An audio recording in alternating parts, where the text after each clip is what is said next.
and welcome back. Thanks for joining me for this second part of this video on this painting that I started yesterday. Yesterday, as I said, all I was going to do was get the approximate values in, cover the canvas and get rid of that nasty white. And hopefully today I'm going to spend a couple of hours, 2-3 hours, working over the whole painting again. Basically adjusting values, checking that the drawing's accurate again. And then I'll have a really sound basis to go into adding further details later on. I don't know if you've noticed yesterday when I got the whole background covered, one thing that I did do was get the fan brush and soften all of the painting. And I always do that. I like to have a soft background I can then work over, because it then gives me the option of sharpening edges. It's much more difficult when the painting's dry like this or tacky to then see an edge and think, oh, I need to soften that edge, because you'll have a hard line there, which is hard to adjust, of course. If you soften it all to start with, it's much easier to sharpen edges because you can paint in either side of the edge and tighten it up. So that was just something I thought I would mention. The other thing I wanted to mention is, you'll notice that I didn't block in where the leaves are on the painting, on the still life. And there's a couple of reasons for that. Well, there's one main reason. The leaves, obviously I positioned this still life how I wanted the finished image to look, and of course when you're painting a still life like this, any sort of organic material is it's going to change. So the leaves have gone really droopy and they're dying basically, so I'm going to have to replace them before I actually get to paint them in. I've left them there just so that I know the position that they'll be in when I come to actually replace them. And of course when I come to do them in detail, I'll get fresh leaves and place them in there. Same kind of thing if you're painting fruit and the painting's done over a series of days, the fruit might start to shrivel and change, and so you just put it in position so that you know where the pieces of fruit are relative to each other, and then you can replace them as they start to decay. Just while we're talking about that, the other still life you may do is plants. If you're painting something like a house plant, often they will move. I recently did a painting of some flowers, and of course during the night the flowers close up and then during the day they open up, and that can present some real challenges. I mean, of course you can always take a photograph, and if you want to paint the flowers separately to the container that they're in, you can then refer to the photograph if you needed to do that. I always try where possible to paint from life. I just prefer that. I don't like looking at the screen, and I will constantly have to replace pieces of fruit throughout the process.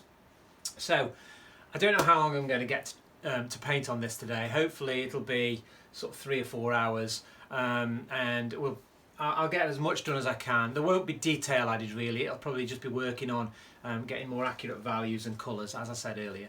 So it'll be in time lapse again.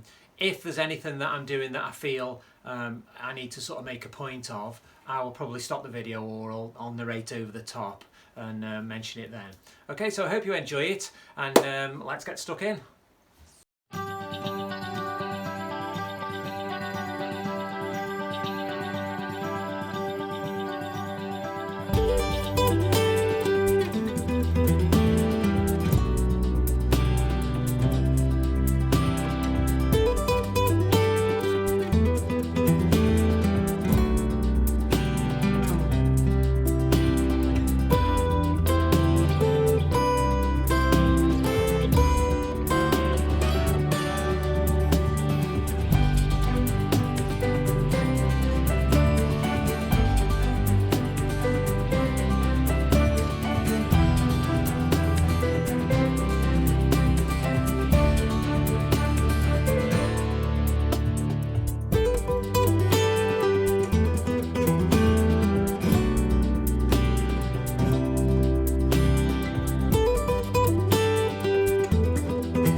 you.